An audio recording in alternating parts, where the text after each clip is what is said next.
छात्रों, आज हम आपके समक्ष कुछ महत्वपूर्ण लोकोक्तियों को लेकर प्रस्तुत हुई हैं, जिनकी चर्चा आपके समक्ष आज हम करेंगे।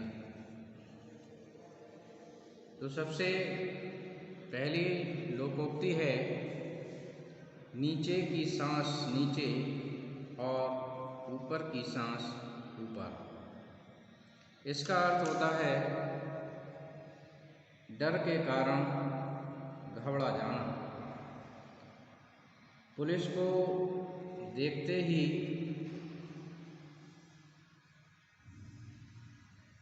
चोर की हालत खराब हो गई और नीचे की सांस नीचे और ऊपर की सांस ऊपर रह गई। दूसरी लोकोक्ति है कि नेकी कर दरिया में डाल। नेकी करके भूल जाना चाहिए, फल की आशा नहीं करनी चाहिए। महेश ने कहा कि आज के युग में वही इंसान खुश है जो इस सिद्धांत पर चलता है कि नेकी कर दरिया में डाल।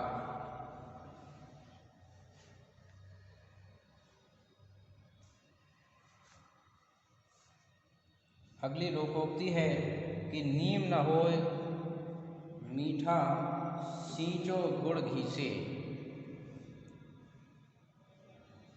चाहे कितना भी प्रयास किया जाए, पर बुरे लोगों का स्वभाव कभी नहीं बदलता।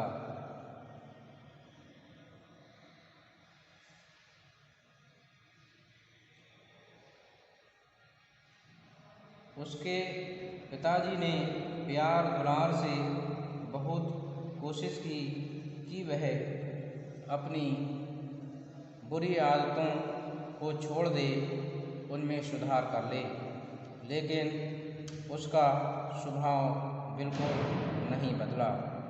इसीलिए कहा जाता है कि नीम ना मीठा होए सींचो गुड़ घी से। अगली लोकोक्ति है कि पराधीन सपन्यों सुख नाही। कि परतंत्र व्यक्ति वास्तविक सुख प्राप्त नहीं कर सकता। भौतिक सुख चाहे उसे जितने हों, मानसिक परतंत्रता उसे पीड़ित करती ही रहती है। पिंजड़े में कैद पक्षी को हम कितना भी सुख आराम एवं खाने को दाना पानी दें, पिंजड़े में परतंत्र रहकर खुश नहीं रहता। लेकिन जैसे ही उसे पिंजड़े से आज़ाद कर दिया जाता है, वह आकाश में खुशी से विचरण करने लगता है। इसीलिए तुलसीदास जी ने कहा है कि पराधीन सपन्यों सुख नाही। पंच कहें बिल्ली तो बिल्ली ही सही, सबकी सम्मति में सम्मति होना बहुमत की राय मान्य होती है। ग्राम प्रधान के चयन के समय मेरी राय पूछने पर मैंने कहा, पंच कहें बिल्ली तो बिल्ली ही सही। पांचों उंगलियां बराबर नहीं होती, सब मनुष्य एक समान नहीं होते। दोनों रामू और श्यामू किसी भी क्षेत्र में एक से हो ही नहीं सकते, क्योंकि पांचों उंगलियां बराबर नहीं होती, इसलिए उनमें तुलना करना व्यर्थ है। प्यासा कुएं के पास जाता है, कुआं प्यासे के पास नहीं जाता। जिसकी गरज होती है वही आवश्यकता पूर्ति करने वाले के पास जाता है। पानी न मिलने की समस्या आपकी है, इसलिए आपको कार्यालय में आना चाहिए। कुआं प्यासे के पास नहीं जाता, बल्कि प्यासा कुएं के पास जाता है। पांचों उंगलियां घी में होना, चारों ओर से लाभ होना। सत्ता से जुड़े नेताओं की पांचों उंगलियां घी में होती हैं। पकाई खीर पर हो गई दलिया, दुर्भाग्य के कारण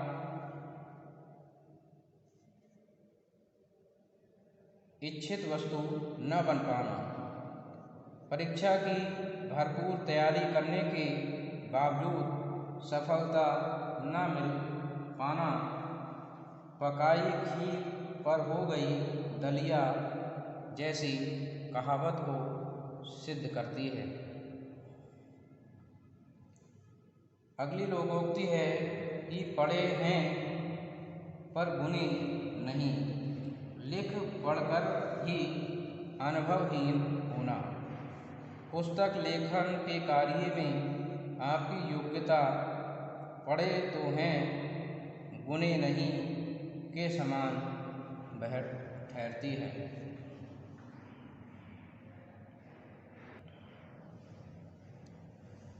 पढ़े फारसी बेचें तेल, ये देखो कुदरत का खेल। गुण होते हुए भी दुर्भाग्य से योग्यता के हिसाब से छोटा काम करना।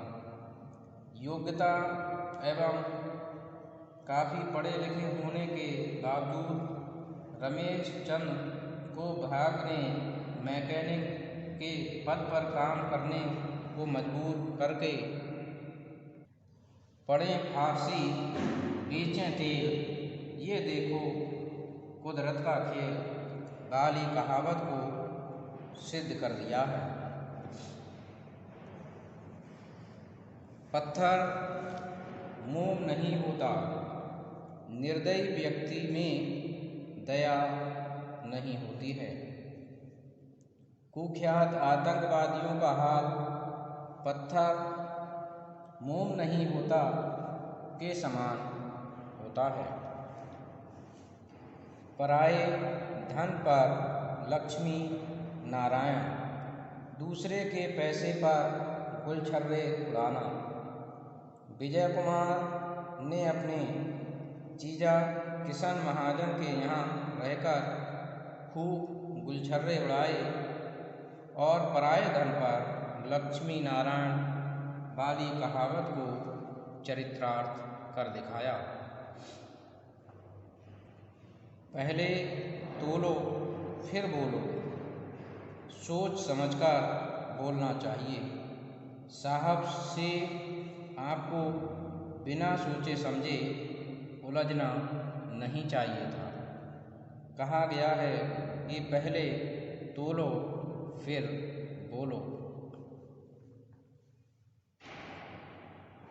पानी पीकर जात पूछना, काम करने के पश्चात उसके विभिन्न पहलुओं पर विचार करना।